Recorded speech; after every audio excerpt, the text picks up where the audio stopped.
Hi everyone, welcome to J chemistry. So guys, CSIR NET दिसंबर 2024 के लिए application form finally start हो गए हैं। सो एग्ज़ाम जो है आपका वो 16 फरवरी से 28 फरवरी के बीच में होने वाला है।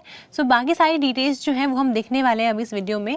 तो सबसे पहले ऐसे वाले स्टूडेंट्स जो प्रिपेयर कर रहे थे इस एग्ज़ाम के लिए, अभी टाइम बहुत कम बचा है, अपनी रिविजन की स्पीड आप बढ़ा दीजिए और जितना जल्दी हो सके, जितना ज़्यादा बार आप रिवाइज कर पाएंगे वो बेस्ट है। और उसके साथ साथ आपको टेस्ट भी देने हैं ताकि आपको समझ में आए कि नया क्वेश्चन अप्रोच कैसे करना है। ठीक है, तो इस स्ट्रेटजी वाली बातें हम आने वाले वीडियोस में करेंगे, बट फिलहाल के लिए ये वाली बात है कि एप्लीकेशन फॉर्म स्टार्ट हो गए हैं, जितना जल्दी हो सके अपना फॉर्म फिल कर लेना। ठीक है, तो जो ऑफिशियल वेबसाइट है वो है CSIR नेट NTA की। ठीक है, यहाँ पे आपको ऊपर दिख भी रहा होगा CSIRnet.nta.ac.in, तो ये रहने वाली है ऑफिशियल वेबसाइट। यहाँ पर अगर आप देखेंगे पब्लिक नोटिस में सबसे ऊपर आपको दिख रहा है public notice joint CSIR UGC NET examination दिसंबर 2024।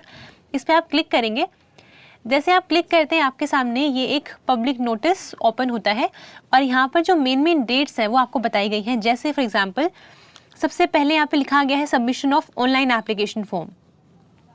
तो जो ऑनलाइन एप्लीकेशन फॉर्म है उसकी डेट है बेसिकली स्टार्ट हो रहे हैं 9 दिसंबर 2024 से और लास्ट डेट रहने वाली है 30 दिसंबर। और जो लास्ट डेट है पेमेंट की वो रहने वाली है 31 दिसंबर। ठीक है, इसके साथ साथ करेक्शन विंडो ओपन होगी कि बाय चांस अगर आपने फॉर्म फिल करते टाइम कोई मिस्टेक कर दी है, अगर आप उसको करेक्ट करना चाहते हैं तो वो आप 1 और 2 जनवरी को कर सकते हैं। इसके साथ साथ जो एग्जाम की डेट्स हैं, एग्जैक्ट डेट अभी नहीं आई कि केमिस्ट्री का कब होगा, फिजिक्स का कब होगा, वो ऐसे डेट्स नहीं आई है, लेकिन हाँ एक टाइम पीरियड दे दिया गया है कि 16 फरवरी से लेके 28 फरवरी के बीच में आपका एग्जाम होने वाला है। कंप्यूटर बेस्ड एग्जाम रहेगा, ऑनलाइन ही रहने वाला है और आपका 3 आवर्स का पेपर होगा। जैसे पहले होता था एग्जैक्टली सब कुछ सेम है, कोई चेंज नहीं आया है। ऑब्जेक्टिव टाइप पेपर होगा, यानी कि एक क्वेश्चन के आपको 4 ऑप्शन देखने को मिलेंगे, उसमें से कोई एक करेक्ट आंसर होगा। ठीक है, जो मीडियम है पेपर का वो हिंदी और इंग्लिश रहने वाला है, यानी कि आपको इंग्लिश में भी क्वेश्चन देखने को मिलेंगे और हिंदी में भी क्वेश्चंस देखने को मिलेंगे। ठीक है, तो ये बेसिक इन्फॉर्मेशन यहाँ पर है। इसके अलावा जो स्टूडेंट्स फॉर्म फिल करना चाहते हैं, जो अप्लाई करना चाहते हैं, उनको पढ़ना पड़ेगा इन्फॉर्मेशन ब्रोशर, जो कि आपको इसी वाली वेबसाइट में मिलेगा। वापस चलते हैं तो यहाँ पर आप देख सकते हैं इन्फॉर्मेशन। ठीक है, इन्फॉर्मेशन में आपको दिख रहा है इन्फॉर्मेशन बुलेटिन दिसंबर 2024। इस पे आप जैसे ही क्लिक करेंगे आपके सामने ये एक इन्फॉर्मेशन ब्रोशर ओपन होगा। ठीक है, इसमें सारी डिटेल्स गिवन है, तो इसमें जो भी इंपॉर्टेंट पॉइंट्स है मैंने उसको हाईलाइट कर लिया है, एक बार वो देखते हैं। सो ऐसे वाले स्टूडेंट्स जो जानना चाहते हैं कि एप्लीकेशन फॉर्म की फी क्या रहने वाली है, एलिजिबिलिटी क्राइटेरिया क्या है ना, और बाकी जो एग्जाम है उसका पैटर्न क्या रहने वाला है, तो पहले दे चुके हैं स्टूडेंट्स को पता होगा, बिल्कुल से कोई चेंज नहीं आया है। लेकिन जो न्यू स्टूडेंट्स हैं उनको देखना चाहिए, और अगर आप ये फॉर्म फिल करना चाहते हैं तो भी आप वीडियो देखनी चाहिए ताकि आपको इंपॉर्टेंट पॉइंट्स का पता लगे। ठीक है, तो स्टार्ट करेंगे। अगर आपको ये फॉर्म फिल करना है, इंपॉर्टेंट डिटेल्स मैं बता देती हूँ यहाँ पर, लेकिन फिर भी आप इस पूरे इन्फॉर्मेशन ब्रोशर को अच्छे से एक बार रीड करेंगे, उसके बाद ही फिल करना स्टार्ट करेंगे। तो फिर से वही वाली चीज़, जो ऑनलाइन रजिस्ट्रेशन है और जो सबमिशन है एप्लीकेशन फॉर्म का, उसकी डेट है 9 दिसंबर से 30 दिसंबर, और जो पेमेंट करने की लास्ट डेट है वो है 31 दिसंबर। तो लास्ट डेट का बिल्कुल वेट नहीं करना है, जितना जल्दी हो सके आपने फॉर्म फिल कर देना है। अब बात करते हैं एप्लीकेशन फॉर्म, जो उसकी फ़ी कितनी रहने वाली है। सो जो स्टूडेंट जनरल कैटेगरी से बिलोंग करते हैं उनके लिए अमाउंट रहेगा इंडियन रुपीज़ 1150। जो जनरल EWS OBC NCL से बिलोंग करते हैं उनके लिए 600 रुपीज़, और जो SC ST PWD या थर्ड जेंडर से बिलोंग करते हैं उनके लिए 325 रुपीज़। ठीक है, इसके साथ साथ आप जिस भी बैंक से पेमेंट कर रहे होंगे, जो भी बैंक का पेमेंट गेटवे होगा, उसके भी कुछ चार्जेस अगर होंगे तो आपको वो इंडिविजुअली बियर करने पड़ेंगे। और इसके साथ अगर बात की जाए कुछ करेक्शन होगी तो डेट्स आपको बता दी गई है। 1 और 2 जनवरी को आप करेक्शन कर सकते हैं अपने फॉर्म में, और जो डेट्स हैं एग्जाम की वो रहने वाली है 16 फेब टू 28 फरवरी 2025। अब ना मैं स्पेसिफिकली केमिस्ट्री वाले स्टूडेंट्स की बात करूँगी। आप मान लीजिए कि 16 फेब को ही आपका पेपर होने वाला है, आपको अपनी सारी प्रिपरेशन, अपनी टेस्ट सीरीज उसके अकॉर्डिंग ही मैनेज करें। और जो भी ऑफिशियल वेबसाइट है वो यहाँ पे रहने वाली है CSIRnet.nta.ac.in। आपको रेगुलरली इसी साइट को विजिट करते रहना है। एग्जाम जो एडमिट कार्ड है वो कब आएंगे, एग्जैक्ट एग्जाम डेट क्या है, सारी डिटेल्स आपको यहीं मिलने वाली है। ठीक है, तो जितना जल्दी हो सके आपको रेगुलरली इस वेबसाइट को विजिट करते रहना है, सारी अपडेट्स आपको यहीं मिलेंगी। और जो ये अपना प्रोसेस है, जो अप्लाई करने का प्रोसेस है, ये पूरा ऑनलाइन रहने वाला है, इसमें कुछ भी ऑफलाइन नहीं होगा।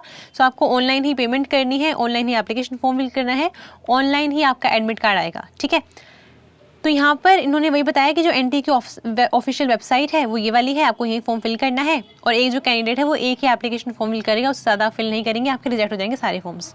ठीक है, इसके साथ साथ इन्होंने मेंशन किया है कि जो कैंडिडेट का ईमेल एड्रेस है और जो मोबाइल नंबर है जो वो प्रोवाइड करेंगे ऑनलाइन एप्लीकेशन फॉर्म में, वो वर्किंग कंडीशन में होने चाहिए, क्योंकि एनटीए का जो भी कम्युनिकेशन रहेगा वो या तो आपको टेक्स्ट मैसेज के थ्रू आपके मोबाइल नंबर बताएंगे या फिर आपको ईमेल करेंगे। तो जो भी आप ईमेल आईडी प्रोवाइड करेंगे या जो भी मोबाइल नंबर प्रोवाइड करेंगे वो एकदम एक्टिव कंडीशन में होनी चाहिए। आप उनको रेगुलरली चेक करते हो वैसे वाली प्रोवाइड करनी है, ठीक है। फिर यहाँ बताया गया है कि ऑनलाइन अप्लाई करते टाइम कौन से वाले स्टेप्स आपको फॉलो करने हैं वो आप देख सकते हैं, जब आप फिल करेंगे आपको वैसे भी दी जाएंगे। अभी हम इंपॉर्टेंट पॉइंट्स की बात करते हैं। इन्होंने यहाँ पे मेंशन किया है कि जो भी आप जब पेमेंट कर रहे होंगे, पूरा अपना एप्लीकेशन फॉर्म कंप्लीट कर रहे होंगे, सो लास्ट में जब आप सक्सेसफुल पेमेंट कर लेंगे उसके बाद लास्ट में कंफर्मेशन पेज आता है एप्लीकेशन फॉर्म का, वो आपको डाउनलोड करके अपने पास रखना है फ्यूचर रेफरेंस के लिए, ठीक है। तो जब पूरी पेमेंट हो चुकी होगी लास्ट में कंफर्मेशन पेज आएगा, उसको डाउनलोड करके अपने पास रखना है। और इसके साथ साथ मैंने वैसे आगे भी हाईलाइट किया हुआ है लेकिन मैं बता देती हूँ अभी, जब आप एग्जाम में जाते हैं तो उस टाइम पे ना आपको एक फ़ोटो भी लेके जानी होती है, पासपोर्ट साइज़ फ़ोटो लेके जानी होती है। तो ये सेम फ़ोटो चाहिए होती है जब अपलोड करेंगे अभी, तो ध्यान रखना जो भी फ़ोटो अभी फॉर्म में अपलोड कर रहे हैं आपको सेम फ़ोटो हार्ड कॉपी लेके जानी होगी। जब आप एग्ज़ाम देने जाएंगे तो सेम फ़ोटो आपने अपलोड करनी है। और जो भी आपकी डिटेल्स हैं, आपका नेम हो गया, आपकी कॉन्टैक्ट डिटेल्स हो गई, एड्रेस हो गया, कैटेगरी, पीडब्ल्यूडी स्टेटस, सारी चीज़ें जो है, एजुकेशन क्वालिफिकेशन, जो भी आप फॉर्म में फिल करेंगे उन्हीं को फाइनल माना जाएगा।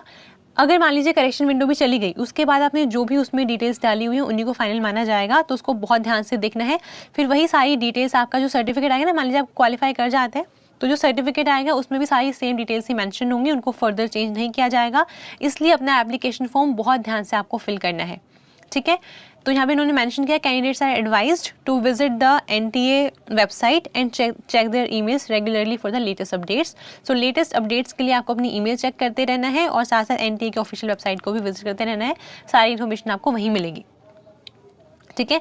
और यहाँ पर यही बताया गया है कि सारा जो प्रोसेस है वो ऑनलाइन है, आपको ऑनलाइन ही फोटो अपलोड करनी है, सारी पेमेंट आपको ऑनलाइन ही देनी है, कुछ भी ऑफलाइन मोड नहीं होने वाला है, ठीक है। फिर से सेम पॉइंट यहाँ पे दिखाया गया है कि जो फोटोग्राफ आपको चाहिए होगी वो सेम फोटो चाहिए होगी, आप अपलोड करेंगे तो आपको वही फोटो अपलोड करनी है जो आपके पास हार्ड कॉपी में अवेलेबल हो, ठीक है। इसके अलावा बाकी पॉइंट्स देखते हैं। यहाँ पर आप देखेंगे आगे फेलोशिप के बारे में बात की गई है कि अगर मान लीजिए आप जेआरएफ क्वालिफाई करते हैं, ठीक है। अब आप ना जब फॉर्म फिल करेंगे आपको 3 कैटेगरी वहाँ पे देखने को मिलेंगी।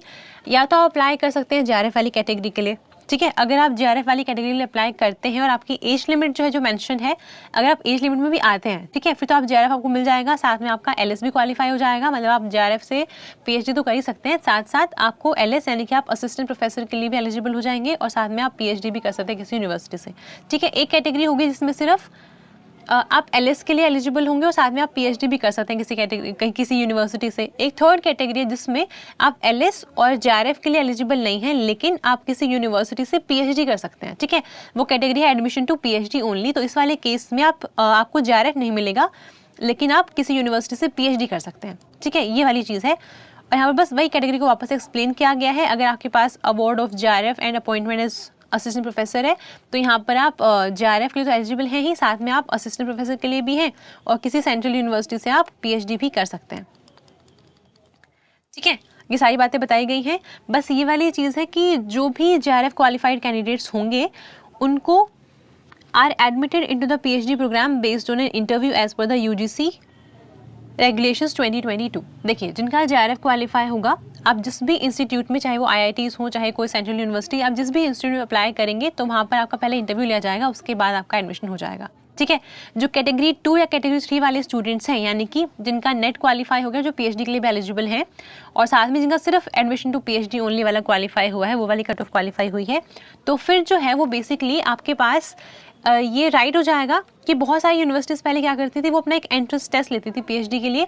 अब आपको वो टेस्ट नहीं देना पड़ेगा, आप अपना ये स्कोर कार्ड यूज़ कर सकते हैं, लेकिन हाँ साथ में इंटरव्यू तो आपको देना पड़ेगा, ठीक है। तो बेसिकली आपका जब एडमिशन होगा तो उसमें नेट के आपके मार्क्स प्लस जो आपके इंटरव्यू में मार्क्स आए हैं उनके पास जो उसके बाद जो फाइनल कट ऑफ बनेगी उसके हिसाब से आपका एडमिशन डिसाइड होगा, ठीक है। ये वाली चीज़ें यहाँ पे मेंशन की गई हैं कि जेआरएफ होता है वो तो आपका 2 साल के लिए वैलिड होता है, बाकी आपके सर्टिफिकेट में लिखाएगा कितने साल के लिए वैलिड है, लेकिन यहाँ पे साथ में लिखा गया है जो कैटेगरी 2 या कैटेगरी 3 वाले यानी कि जो सिर्फ ऐसे स्टूडेंट जो पीएचडी कर रहे होंगे जिनका जेआरएफ नहीं हुआ है, तो उनका फिर उस वाले केस में सिर्फ 1 साल के लिए ही वैलिड है। आपको 1 साल के अंदर अंदर एडमिशन ले लेना है। जो आपका स्कोर कार्ड रहेगा एडमिशन टू पीएचडी ओनली का, वो सिर्फ 1 साल के लिए वैलिड है, इसका आप ध्यान रखेंगे, ठीक है। ये चीज़ें इंपॉर्टेंट है। इसके बाद अगर स्टाइपेंड की बात करें तो अगर आपके पास JRF है तो आप PhD ज्वाइन कर लेते हैं अगर, तो हर मंथ आपको 37,000 स्टाइपेंड मिलने वाला है, और ये रहेगा फॉर फर्स्ट 2 ईयर। जैसे आपका PhD फर्स्ट ईयर है, सेकंड ईयर है, उसमें आपको हर महीने 37,000 रुपीज़ मिलेंगे। इसके बाद सेकंड ईयर खत्म होने के बाद एक कमेटी बनाई जाती है जो आपका इंटरव्यू लेते हैं, आपकी परफॉर्मेंस को चेक करती है। अगर आप उसको क्वालिफाई कर जाते हैं, अगर वहाँ पे आप एलिजिबल रहते हैं, तो फिर जो आपका स्टाइपेंड है, जो आपका JRF है, उसको कन्वर्ट कर दिया जाता है SRF में। उस वाले केस में सीनियर रिसर्च फेलोशिप, ठीक है। तो अमाउंट जो आपका है वो हो जाएगा 42,000, ठीक है। लेकिन ये फिर वही है कि जो कमेटी बनेगी वही डिसाइड करेगी आपकी परफॉर्मेंस के बेसिस पे कि आपको SRF में कन्वर्ट करना है या नहीं करना है। अगर ऐसा आप उसको क्वालिफाई नहीं कर पाते हैं तो फिर आपको 37,000 ही मिलेंगे पर मंथ, और थर्ड ईयर कंप्लीट होने के बाद फिर से इवैल्यूएशन होगा, उसके हिसाब से डिसाइड किया जाएगा कि आपको SRF में कन्वर्ट करना है या नहीं करना है, ठीक है। तो ये वाले पॉइंट्स थे।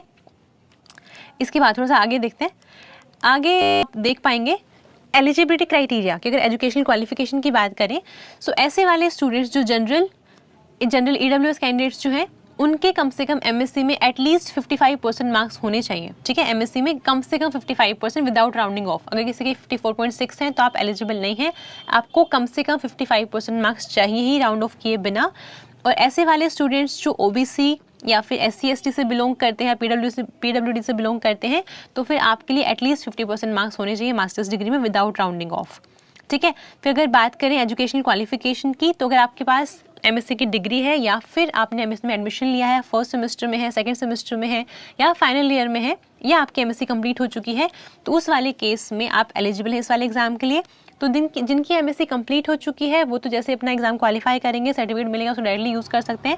लेकिन ऐसे वाले स्टूडेंट्स जो भी MSc फर्स्ट सेमेस्टर या सेकंड सेमेस्टर में है, तो फिर आपको जो सर्टिफिकेट है, वो जो LS वाला सर्टिफिकेट है, वो तो आपको MSc कंप्लीट होने के बाद ही मिलेगा। और जो JRF भी है, फिर आपका ध्यान रखिए 2 साल के लिए वैलिड होता है, तो उससे पहले आपकी MSc कंप्लीट हो जाती है अगर, तो ही बेस्ट है, ठीक है। तो आपको ध्यान रखना है कि मान लीजिए आप MSc फर्स्ट सेमेस्टर में फॉर एग्जांपल, तो उस वाले केस में आपको ध्यान रखना है कि आपकी कोई बैक नहीं आनी चाहिए, ठीक है। आपको 2 साल के अंदर अंदर अपनी MSc कंप्लीट करके PhD में एनरोल करवाना है, तभी तक आपका JRF सर्टिफिकेट वैलिड होगा, ठीक है। इसके बाद और फिर ये भी ध्यान रखना है कि मान लीजिए भी आप रिजल्ट अवेटेड कैटेगरी में फॉर्म फिल करेंगे, जो MSc परस्यूइंग अभी स्टूडेंट्स हैं, तो रिजल्ट अवेटेड के लिए एक तो होता है नीचे आपको ना बिल्कुल इस वाले PDF के लास्ट में एक मिलेगा फॉर्मेट, जो आपको प्रिंट लेना है उसका, वो रिजल्ट कैटेगरी का सर्टिफिकेट है। तो आप उसका क्या करेंगे, पहले प्रिंट लेंगे, अपनी यूनिवर्सिटी जाएंगे, वहाँ जाकर आपको साइन करवाना है, वो लगाना है आपको यहाँ पर।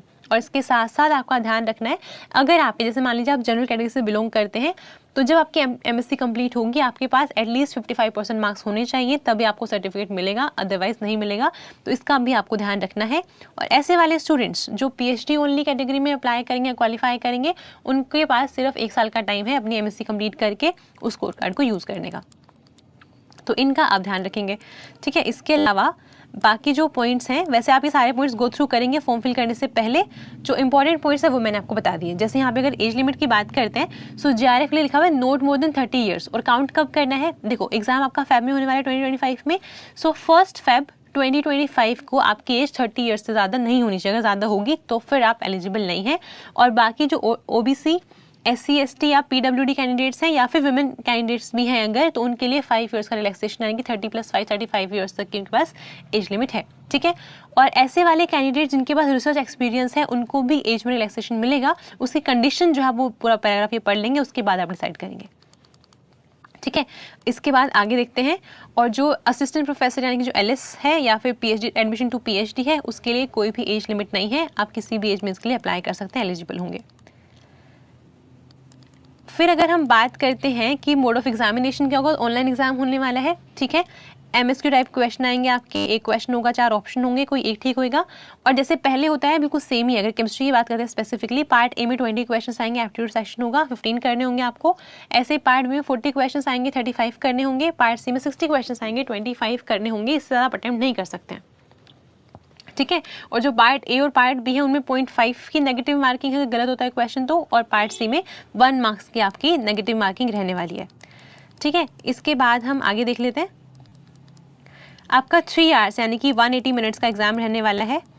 और वैसे यहाँ पे कैलकुलेटर का कोई मेंशन नहीं है, लेकिन लास्ट में 4 से 5 बार हम कॉन्टिन्यूसली देख रहे हैं, एग्जाम को मॉनिटर कर रहे हैं। हर बार आपको कैलकुलेटर मिलता है एग्जाम में, तो इस बार भी आप मान के चल सकते हैं कि कैलकुलेटर अवेलेबल करवाया जाएगा। वर्चुअल कैलकुलेटर जो आपको स्क्रीन पे ही मिलेगा एग्जाम के टाइम पे, ठीक है, फिर यहाँ पे बात है सेंटर्स की। जब आप फॉर्म फिल कर रहे होंगे, आपको एग्जामिनेशन सेंटर चूज करना है, तो वहाँ पे आपके पास 4 ऑप्शंस होंगे, आपको 4 बेसिकली चूज करने हैं। ठीक है, उनमें से आपको कोई सेंटर मिल जाएगा।